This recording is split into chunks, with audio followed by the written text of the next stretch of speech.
Halo, Assalamualaikum warahmatullahi wabarakatuh. Perkenalkan, kami dari kelompok 4 modifikasi perilaku, kelas F4 Psikologi.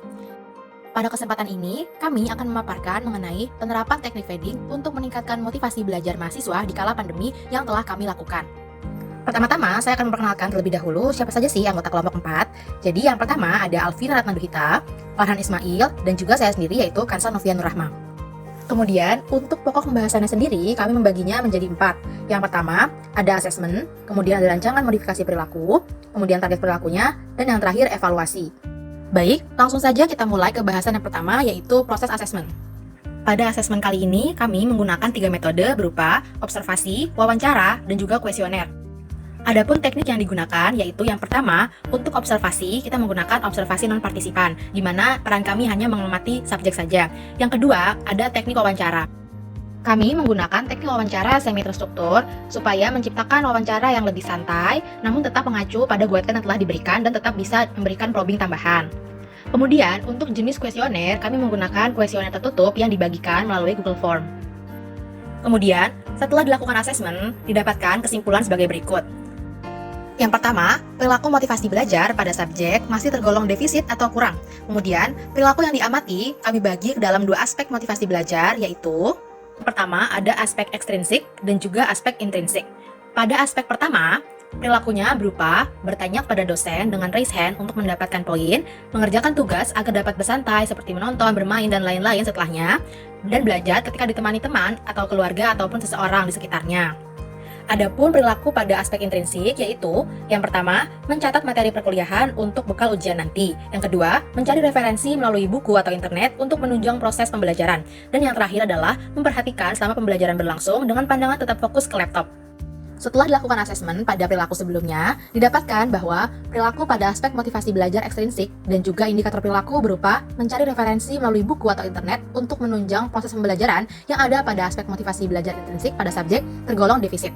Sehingga kami rasa perlu dilakukan modifikasi perilaku berupa feeding untuk meningkatkan motivasi belajar yang kurang tersebut. Setelah melakukan serangkaian proses asesmen, selanjutnya kelompok kami akan merancang teknik modifikasi perilaku yang akan digunakan. Dalam hal ini, kelompok kami hendak menggunakan teknik feeding. Feeding merupakan teknik modifikasi perilaku terhadap perubahan secara bertahap atas suatu stimulus antecedent yang mengontrol respon, guna membentuk suatu perilaku yang diinginkan, dan pada akhirnya perilaku tersebut dapat muncul meskipun stimulus telah berubah atau dihilangkan. Prosedur ini diawali dengan mengeliminasi secara bertahap prompt atau bantuan melalui prosedur tertentu. Adanya sebuah prompting atau bantuan berupa stimulus digunakan untuk meningkatkan kemampuan berperilaku individu nantinya. Dalam hal ini, kelompok kami menggunakan tipe prompting modeling dan verbal prompting serta pemberian reinforcement positif sebagai penguat. Modeling prompting adalah pemberian stimulus oleh tester kepada subjek berupa mencontohkan atau mendemonstrasikan target perilaku yang diinginkan kepada subjek. Selama proses feeding nanti, modeling prompt akan dilakukan berupa memberi contoh perilaku belajar sesuai aspek motivasi belajar kepada subjek sambil menemaninya selama proses pembelajaran. Selanjutnya, pada verbal prompting, tester akan memberikan bantuan atau arahan secara verbal kepada subjek guna memunculkan target perilaku. Penerapan teknik tersebut telah disesuaikan oleh tester berdasarkan hasil wawancara, observasi, dan kuesioner yang telah diberikan sebelumnya, di mana subjek lebih suka belajar saat ditemani oleh sosok teman atau keluarga ataupun seseorang. Kemudian, tester juga akan menerapkan teknik modifikasi perilaku lainnya untuk memperkuat perilaku, yaitu berupa reinforcement positif yang akan dilakukan dengan memberikan apresiasi kepada subjek apabila perilaku yang diinginkan telah muncul atau tercapai, serta memberi reward berupa pula melakukan hal yang subjek senangi. Hal tersebut dilakukan agar dapat meningkatkan motivasi belajar dengan mengurangi rasa malas belajar yang tinggi pada diri subjek akibat perkuliahan daring sesuai dengan jawaban subjek pada kuesioner sebelumnya. Selanjutnya yaitu motivasi belajar. Motivasi menurut Santrop adalah proses yang memberikan semangat, arah, dan kegigihan perilaku. Motivasi belajar diartikan sebagai keseluruhan daya penggerak di dalam diri siswa yang menimbulkan kegiatan belajar, yang menjamin kelangsungan dari kegiatan belajar dan memberikan arah pada kegiatan belajar, sehingga tujuan yang dikehendaki oleh subjek belajar itu dapat tercapai jelas. Motivasi belajar dapat ditinjau dari 2 aspek, yaitu motivasi ekstrinsik, yaitu dorongan atau keinginan dari luar diri untuk melakukan sesuatu guna mencapai tujuan yang diinginkan. Contohnya yaitu seperti diberikan imbalan jika mendapat nilai yang bagus. Kemudian motivasi intrinsik yaitu dorongan atau keinginan dari dalam diri untuk melakukan sesuatu guna untuk mencapai tujuan yang diinginkan. Lalu apa aspek yang ingin ditingkatkan? Aspek yang ingin kami tingkatkan yaitu aspek intrinsik, yaitu mencari referensi tambahan melalui buku atau melalui internet untuk menunjang proses pembelajaran, dan juga aspek ekstrinsik yaitu bertanya kepada dosen dengan raise hand untuk mendapat poin, mengerjakan tugas agar bisa bersantai setelahnya, dan belajar ketika ditemani keluarga, teman, atau seseorang. Setelah menentukan target perilaku, selanjutnya kami akan masuk pada sesi pelaksanaan evaluasi yang terbagi menjadi 3 tahap. Yang pertama adalah screening and baseline, kedua pelaksanaan program, dan yang ketiga adalah evaluasi baik dari subjek maupun dari peneliti. Tahap pertama yang akan kami lakukan sebagai bentuk intervensi modifikasi perilaku kepada subjek yaitu screening and baseline. Hal ini dilaksanakan sekali sebagai bentuk asesmen awal pada subjek melalui metode recording video untuk observasi dan wawancara serta pengisian kuesioner guna mengetahui permasalahan pada diri subjek. Fokus observasi, wawancara, dan kuesioner ditujukan untuk mengetahui motivasi belajar subjek selama perkuliahan daring. Dari sini kita dapat mengetahui aspek-aspek apa aja sih yang perlu dibenahi atau perlu ditingkatkan pada subjek terkait perilaku motivasi belajar yang tergolong masih defisit. Berikut kami lampirkan dokumentasi observasi oleh observer 1 dan observer 2 yang sedang mengobservasi video yang diberikan oleh observee. Berikut kami juga lampirkan dokumentasi wawancara yang dilakukan oleh interviewer bersama interviewee yang sedang melakukan wawancara secara offline. Berdasarkan tahap screening dan baseline, didapatkan hasil bahwa subjek kurang memenuhi indikator perilaku yang menunjukkan motivasi belajar di kala pandemi. Dibuktikan dengan terpenuhinya 2 dari 6 perilaku dari aspek motivasi belajar, yaitu mencatat materi dan memperhatikan pelajaran. Dengan demikian, motivasi belajar ekstrinsik dan indikator perilaku berupa mencari referensi melalui buku atau internet dalam aspek motivasi belajar intrinsik perlu ditingkatkan dengan menerapkan teknik modifikasi perilaku pada subjek agar perilaku menjadi lebih adaptif dari segi frekuensi, durasi, dan intensitas.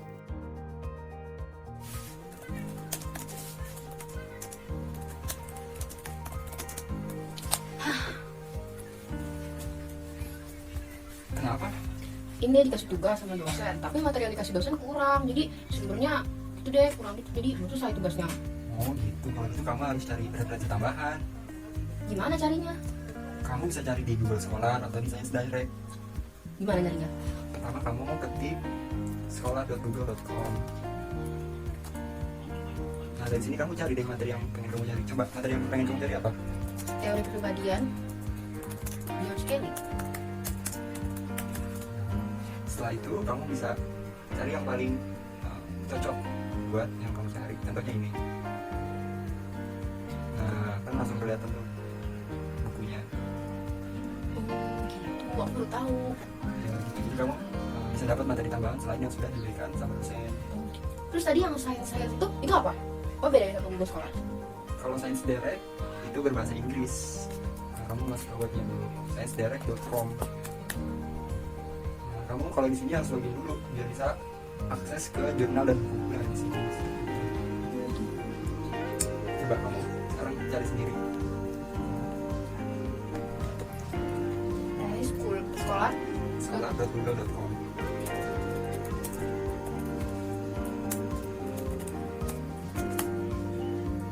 Terus setelah itu cari materi yang dicari. Ya.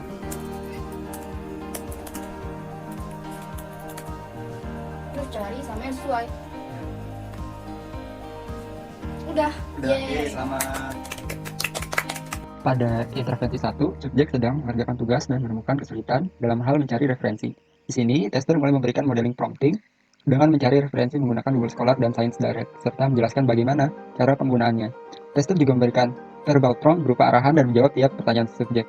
Setelah itu, setelah mengikuti arahan dari tester, akhirnya subjek mampu memunculkan perilaku mencari referensi sendiri secara mandiri dan mendapatkan reward berupa ucapan selamat, tepuk tangan dari tester ditemani ketika belajar berikutnya, serta mendapat reward berupa melakukan hal yang disenangi yaitu menonton YouTube.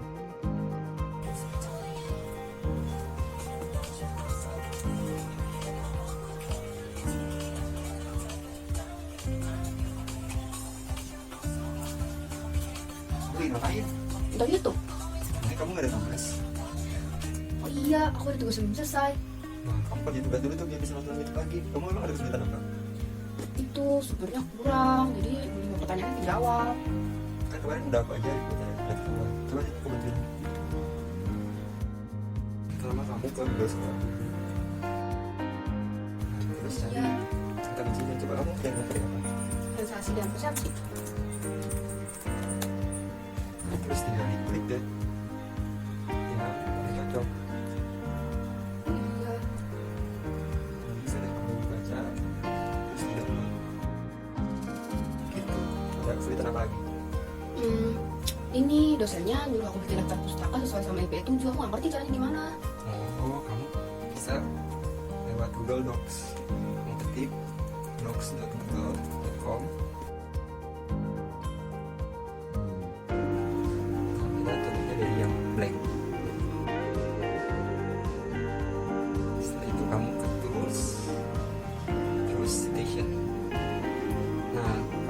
biasanya MBA 7 ya. Iya. Jadi MBA 7 terus ya citation source. Contohnya kan tadi jurnal artikel, PR website, database. Kamu tinggal isi deh. Ini data-datanya, coba kamu isi. Oh kayak gitu. Jadi ini ambil sudah tinggi. Name ya.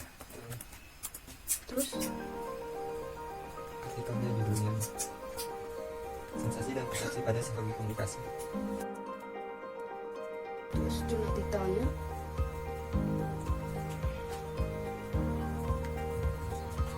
Wah, jadi ada baru keluar bonus 10 10. isu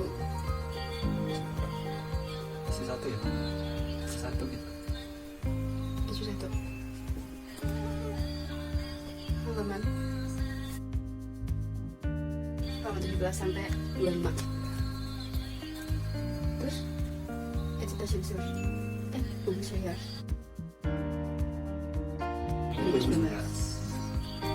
Ada loginya kalau ada doi.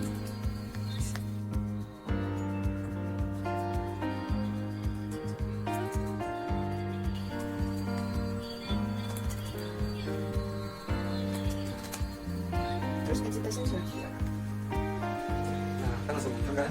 oh ternyata gampang ya. Iya. Coba kamu lanjutin Lukas.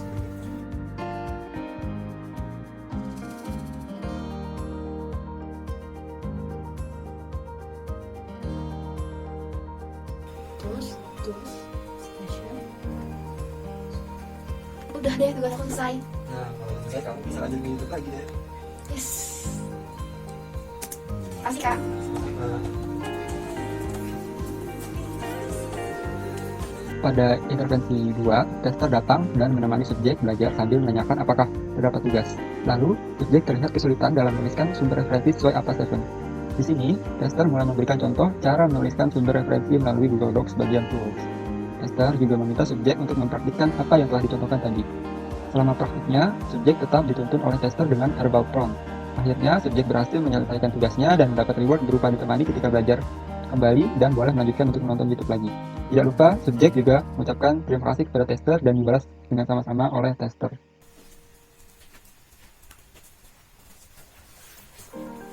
Tugas lagi nih. Iya, Terus kok nggak main HP bukannya ngerjain tugas? belum tadi kerjain. Emang tugasnya ngapain? Esai kali gitu, minta mau lanjut apa nanti setelah kuliah. Oh, kesulitan kamu di mana?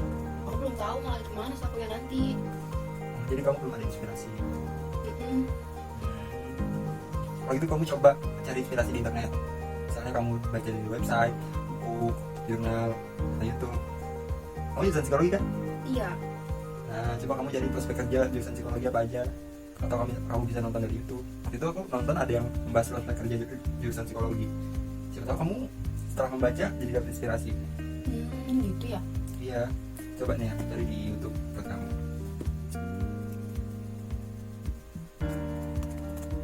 Nah, kan banyak. Oh iya, aku nggak kepikiran banyak di YouTube. Iya, dari sini setelah nonton mungkin kamu bisa dapat inspirasi. Coba deh. Ya.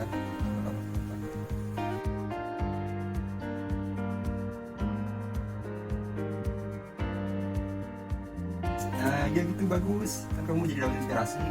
Kamu mungkin bisa cari tambahan referensi lain dari buku misalnya. Iya. Oke, makasih kak. Aku lanjutin kerja tugas lagi. Oke. Selanjutnya pada intervensi 3, subjek merasa kebingungan karena tidak memiliki inspirasi atau bayangan akan tentang pekerjaan setelah dia lulus kuliah. Di sini tester kembali mendampingi subjek belajar sambil memberikan arahan kepada subjek untuk mencari inspirasi melalui website ataupun menonton YouTube terkait prospek kerja sesuai jurusannya. Tester mencontohkan cara mencari sumber inspirasi kepada subjek. Kemudian subjek ikut mempraktikannya cara yang telah diajarkan oleh tester. Akhirnya subjek berhasil memunculkan perilaku, berhasil menyelesaikan tugasnya sambil ditemani belajar oleh seseorang dan mampu mencari referensi dari sumber lain. Tester pun memberikan reward berupa pujian dan akan mendampingi kembali ketika subjek sedang belajar. Mulai kuliah, Iya, kamu pengen gitu? udah nggak ngerti sama dia. Kamu coba aja resen pasti. Gue tanya ke dosen. Gimana nih, takut. Dia chat. Tanyanya coba. Ngomong juga nggak takut. Terus gimana dong? Paling nanti aku cari di internet, karena aku kemarin udah diajarin cara nyari sumber di sekolah. Ya bagus. Berarti kamu udah ngerti ya cari referensi tambahan? Iya. Oke, bagus. Gak apa-apa, belum berani bertanya. Yang penting kamu udah bisa nyari referensi sendiri. Oke, selamat belajar. Makasih. Kemudian pada intervensi 4, subjek kurang memahami penjelasan yang disampaikan oleh dosennya. Di sini, tester mencoba untuk memberikan arahan berupa verbal prompt agar subjek mampu bertanya langsung kepada dosennya dengan menggunakan fitur raise hand, namun subjek masih enggan untuk bertanya karena tidak berani. Akhirnya, tester pun menanyakan solusi apa yang bisa subjek lakukan. Subjek memanfaatkan banyak referensi melalui internet terkait materi yang kurang ia mengerti sesuai ajaran dari tester kemarin. Lalu, tester pun memberikan dukungan semangat kepada subjek sebagai dorongan untuk tetap termotivasi selama proses pembelajaran di kala pandemi ini.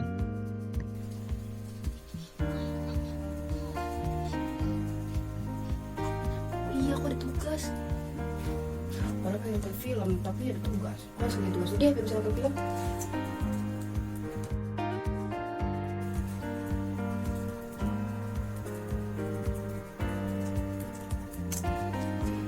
Ini referensi dari mana ya? Oh iya, waktu itu kan udah diajarin cara nyari sumber dari buku sekolah.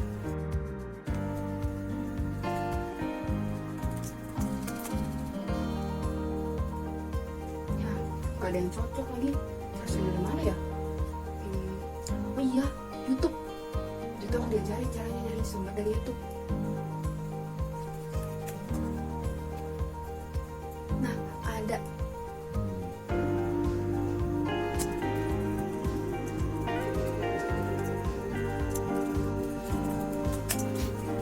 Dan aku udah selesai. Oh iya, Iya, aku udah bisa nyari sumber dari sekolah atau dari YouTube. Aku udah diajarin. selamat.